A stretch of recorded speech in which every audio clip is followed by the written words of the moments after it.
नमस्कार बंधुरा साहाबाड़ी रान्नाघरे आपनादेर सबाइके स्वागत। आमी शम्पा साहा। आजकेर बानाबो चिकेन सैंडउइच। बाच्चारा सब्जी खेते चाय ना, एई रकम भावे सब्जी दिए चिकेन सैंडउइच बानाले बाच्चारा किन्तु खूब आनंदेर संगे खाबे। बाच्चा बड़ो सबाइर खेते खूबই भालो लागबे एबं हेल्थेर जन्यও खूबই भालो प्रोटिनयुक्त खाबार। ताहले चलुन देखे निই चिकेन सैंडउइच। देखि আমি এখানে নিয়েছি 300 গ্রাম বোনলেস চিকেন, ক্যাপসিকাম, গাজর, পেঁয়াজ, ধনেপাতা, রসুন আর আদা। তাহলে পরের স্টেপে যাই। এখানে আমি গ্যাসের মধ্যে একটা প্যান বসিয়ে দিয়েছি, দিয়ে তার মধ্যে অল্প করে সাদা তেল দিয়েছি, দিয়ে রসুন কুচোটা দিয়ে দিলাম আর আদা কুচোটাও দিয়ে দেব, দিয়ে ভালো করে ভাজবো। তার আগে একটু রসুনটা ভেজে নিয়ে তারপর আমি আদাটা দিয়ে দিলাম, দিয়ে দুটোই একসাথে আরও কিছুক্ষণ একটু ভাজবো। আরও কিছুক্ষণ এখানে ভেজে নেব। এই রকম ধরনের চিকেন স্যান্ডউইচ করে দিলে বাচ্চারা কিন্তু খেতে খুবই মজা পাবে। আমি এখানে চিকেনটা দিয়ে দিয়েছি, চিকেনটা দিয়ে ভালো করে নাড়াচাড়া করে দেব। চিকেনটা ভালো করে নেড়ে চেড়ে দেবো। যখনই দেখব চিকেনের কালারটা চেঞ্জ হয়ে গেছে, একটু সাদা সাদা ভাব হয়েছে, তখন আমি এখানে একটু গোলমরিচ দিয়ে দেব। অল্প করে গোলমরিচের গুঁড়ো দিলাম, দিয়ে আরও একটু খানিকক্ষণ নেড়ে নেব। নেড়ে নিয়ে আমি এখানে জল দিয়ে দেব। 250 গ্রামের মতো জল দিয়েছি, দিয়ে একটুখানি নুন দেব। নুন দিয়ে তারপরে ঢেকে দেব। আমি চিকেনটা সেদ্ধ হবে।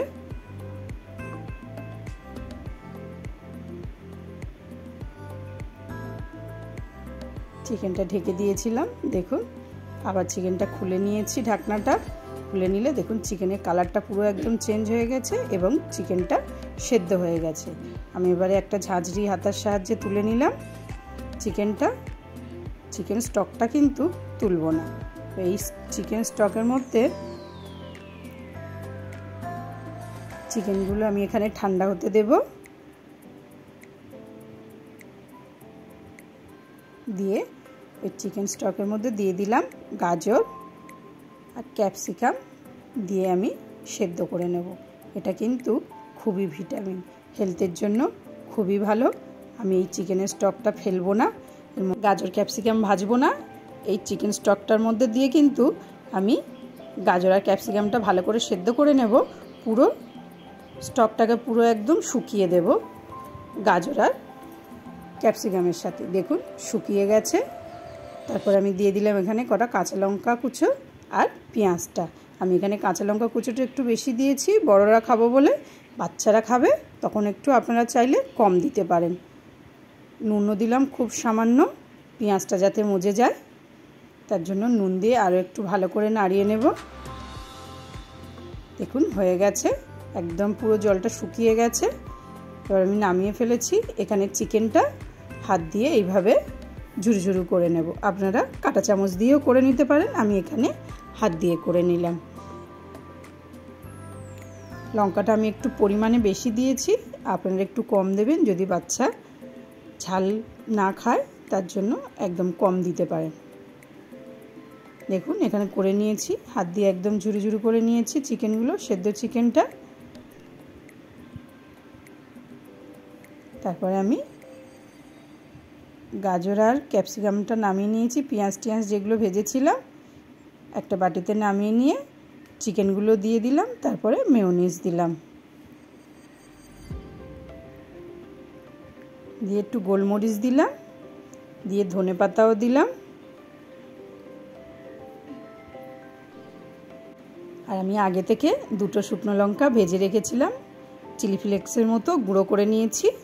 নিয়ে চিলি ফ্লেক্সটাও দিয়ে দিলাম, দিয়ে ভালো করে মাখিয়ে নেব। সব উপকরণগুলো কিন্তু ভালো করে মিশিয়ে নিতে হবে।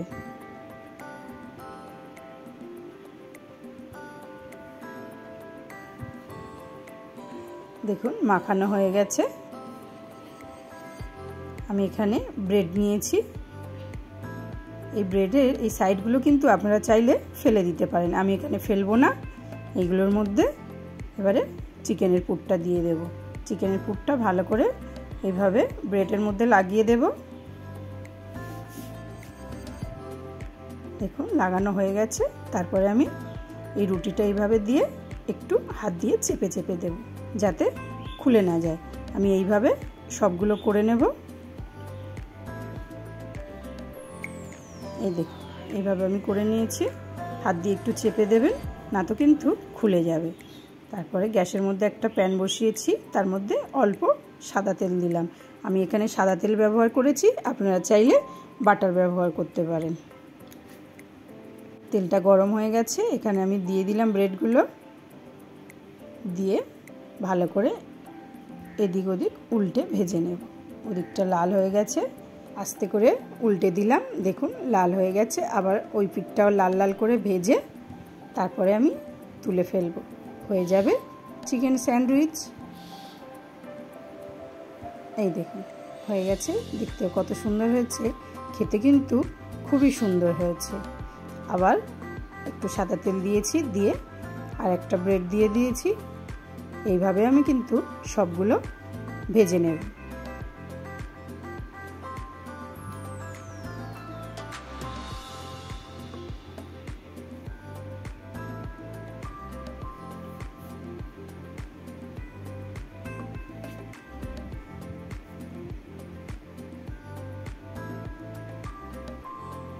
দেখুন হয়ে গেছে।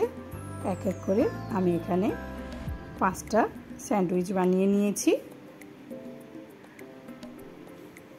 স্যান্ডউইচ খেতে কিন্তু খুবই মজাদার হয় এবং হেলথের জন্যও খুবই ভালো হয়। আমি একটা স্যান্ডউইচ নিলাম, নিয়ে মাঝখান থেকে কেটে নিলাম। এইভাবে আমি সবগুলো স্যান্ডউইচ কিন্তু নিয়ে মাঝখান থেকে কেটে নেব। দেখুন একদম বেরায়নি, সুন্দরভাবে রয়েছে। এবারে টমেটো সসের সাথে দেখবেন খুব সুন্দর লাগবে খেতে।